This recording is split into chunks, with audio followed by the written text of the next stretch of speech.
Okay, ladies and gentlemen, Paul Chamberlain, the Air Force guy, coming to you today to talk to you about a continuation of what we discussed last Sunday.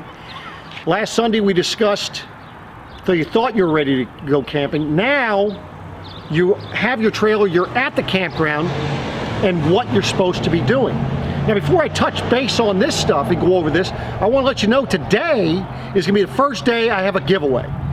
Now, you're going to have to stay tuned. I'm going to go over the details of those giveaways at the end of my video.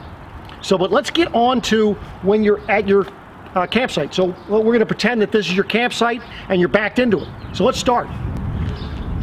So probably one of the most important things you're going to want to do is, before you disconnect from your tow vehicle, there's a couple things you need to make sure you have right. One, you want to make sure that you're level side to side.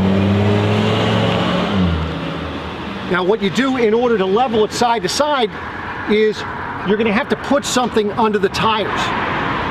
Whether you get the blocks that you put together or whether you get 2x12s and run your tires over that. So that's the first most important thing you do. Now at the same time, what you want to make sure you're doing is you want to make sure that you're close enough to the connections. Now what am I talking about? On this particular one, we're in good shape. The electrical connector or your electrical cord is back here. So when you pull this out, I've got the electrical connection back here. You have a 25-foot cord for most of you. Some of you might have a 30. So you want to make sure you're close enough to your connections, meaning your sewer, your cable, your water, and your electrical cord. Now for some of you, if in fact you can't get close enough, you do have the ability to get yourself, now this is a 30 amp extension cord.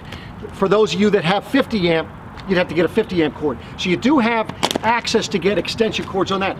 So on this particular one, the cord comes out the back, and I'm able to plug that in because we're right back here. Now let's talk about, once you make sure that you're able to connect there, let's talk about the next thing. So you're in place, you're in the right area as far as to hook up your water, your sewer, your electric. Now before you disconnect, you've got to make sure that your tires are chalked. Now if you're using this type of a chalk, what you're going to want to do is you're going to want to put one on either side and you're going to put them up underneath the tire. Now once you put them on the tire, what you want to do is you want to back up hard against these. And the reason for that is these tires are hot and so they expand.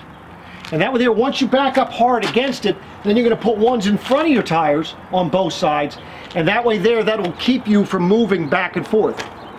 I personally don't like these kind of chalks. I like the ones that would go in between. It's an X chalk that goes in between the tires and comes out against the tires.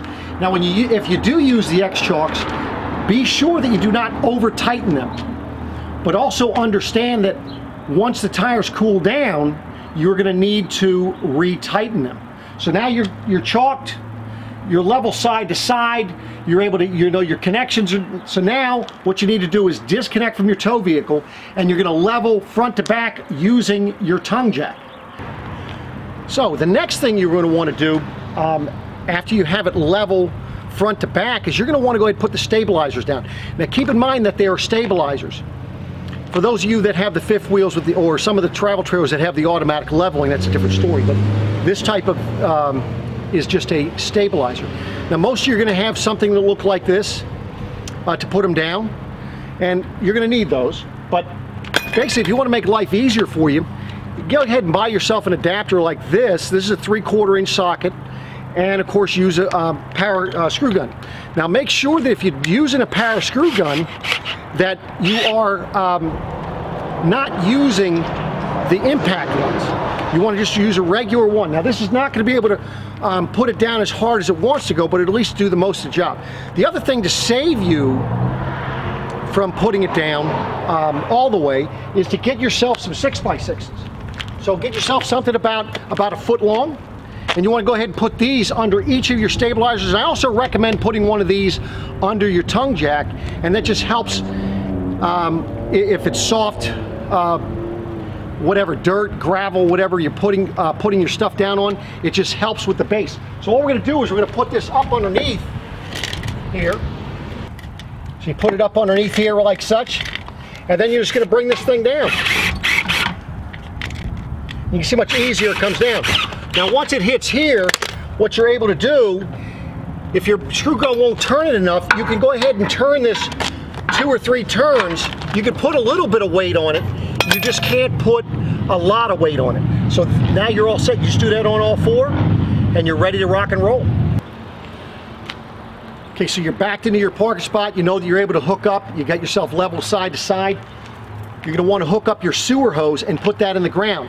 Keep in mind that you want to leave these valves closed. Those are only used at the end of your camping trip to empty your tanks.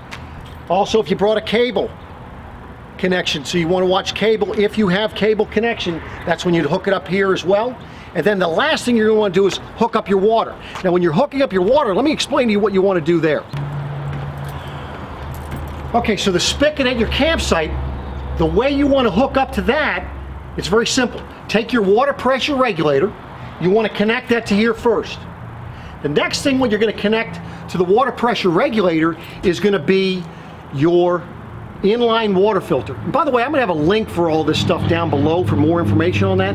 Any questions, by all means, just shoot me a comment. I'd be more than happy to try to answer your questions. So you're going to hook your water pressure regulator, your inline water filter, then you connect your hose to that filter and then run that to your camper.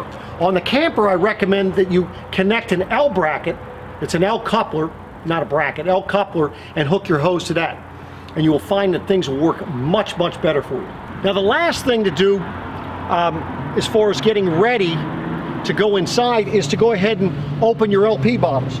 Now I have a video that talks about how these automatic switchover on the LP tanks works. So check that out, I'll have that link below. You want to make sure that you open the tank that it is pointing to first. So open that one slowly and then open the other tank. Now let's go ahead and show you the rest.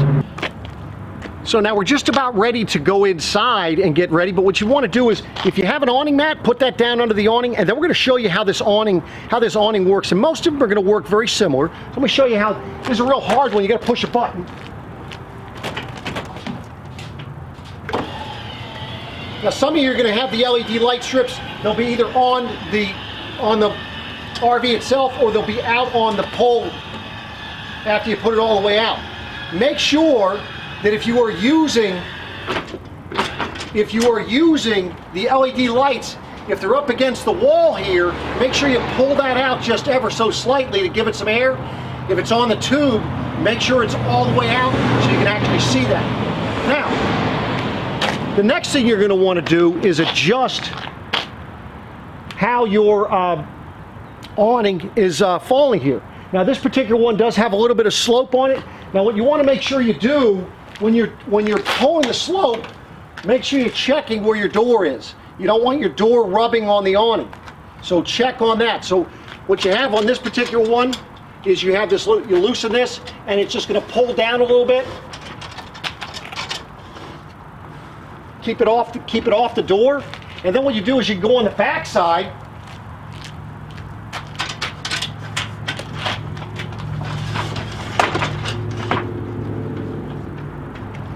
and so that's rubbing just a little bit, so I would just go ahead and loosen this a little bit, pull it up, make sure that I'm off it enough. So that's good. Now what happens is, because of the slope of the awning, let me go ahead and show you what kind of slope we've just done there. So as you can see, the slope of the awning, all the water will be running off to the back side of your camping area. You don't have to put it down this drastic. Something else I'd highly recommend you do with these electric awnings is put them away when you're not using them. But if you want to leave them out, I highly recommend you get some type of system to tie these things down, stake them in the ground. You need to have something. The last thing you want to do is have a windstorm come through and just take this awning and throw it on the roof. That just makes for a bad day. So now let's go inside and show you what we got to do. So now that you've come inside, you're going to want to put your slide out if you have a slide. But the next thing you want to do, if you did not travel down the road with the propane on, with the refrigerator running, what you're going to want to do is light the burners on your cooktop. Now for those of you that were following the video last week, I had you running with the refrigerator down the road on propane, but just in case you're one that does not, it's okay, and I'll talk about that in a moment. You want to light the burners.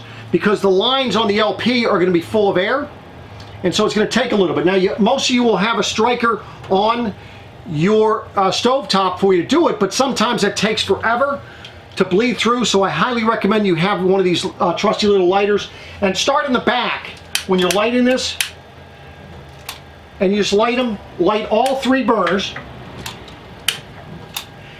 and that way there, now you know that you have bled the LP lines up until this point at least.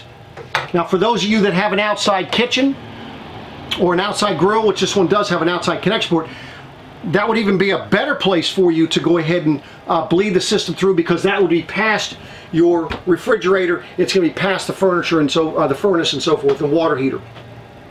So now you've lit those, you're good to go, you're ready, your lines are ready to use. For those of you that didn't drive down the road with this thing in the auto mode, at this point you can turn it on and it's going to automatically go to electric. For those of you who do not want to drive down the road, keep in mind that'll last about 2 hours if in fact you did the process that I talked about last week, and cooling that down for a couple days prior to you leaving, and not opening it after you fill it on that Thursday, the day before you leave to go camping. So that's how that works. Again, as a reminder, always light these burners prior to using any LP appliance, meaning if you want your oven, because it makes it easier for your oven, for your refrigerator, water heater if you have LP on your water heater, and or your furnace. Okay, ladies and gentlemen, the last thing we need to do is prime your black tank, get that ready for you to use before you start using it while you're camping. And that, you're going to want to use chemical. Now, there's 2 different types of chemical, and I'll have this stuff listed below as well. This is the one that typically comes when you buy a new camper. The one I recommend is Pure Power. The difference is one's a killer, kills the bacteria. The other one's a feeder, feeds the bacteria. They accomplish the same thing, just using different ways of doing it. Now, when you have a killer, that means it's a poison. So for those of you that have children or pets, may not be something you want to use. It's also twice as expensive as using one that is a feeder. What you want to do is, this is the AquaChem. You'd need to use this whole bottle for this 40-gallon tank, whereas with the Pure Power, 2 ounces will do you. So what you want to do first is, you're going to be hooked up to the water. You're going to fill up your bowl in your toilet, fill it up about halfway, and then you're going to dump it, and it's going to go into your tank. You'll fill it up a second time, dump your chemical in, dump it into your tank, fill it up a third time, and dump that in your tank. Now your black tank is primed, as I call it. It's ready for use. Always keep a little bit of water in the bottom of your toilet. That does 2 things for you. Keeps the seals from getting hard, and it keeps odors from coming back up. So at this point, you're absolutely ready to use this camper. Okay, ladies and gentlemen, hopefully that was a little helpful information for you for getting your camper set up when you get to the campground. By all means, use that to go ahead and make a list for yourself for when you go camping, because obviously some things may be a little bit different on your particular camper. But I do appreciate you watching, and as I had mentioned earlier today, we have a giveaway. Now this giveaway here, this is by Mason-Dixon Hydro Dipping. Both Jeff and Brian, they were so kind to donate this little koozie.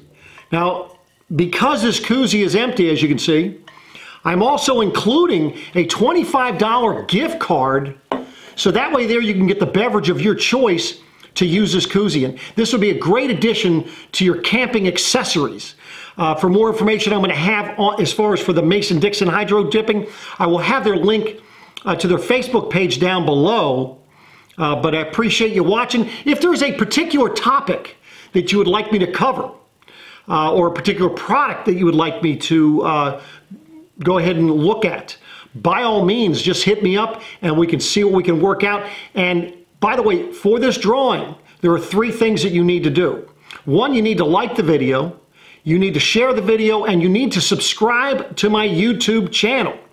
I will be selecting on my next video for next week So the cutoff is going to be 6 o'clock next Saturday. That'll be Saturday the 28th of April. And I will be selecting that and announcing that in my next video next week, and then we'll figure out a way to go ahead and get this stuff mailed out to you. So appreciate you watching, and we'll be coming back at you again next week. Take care.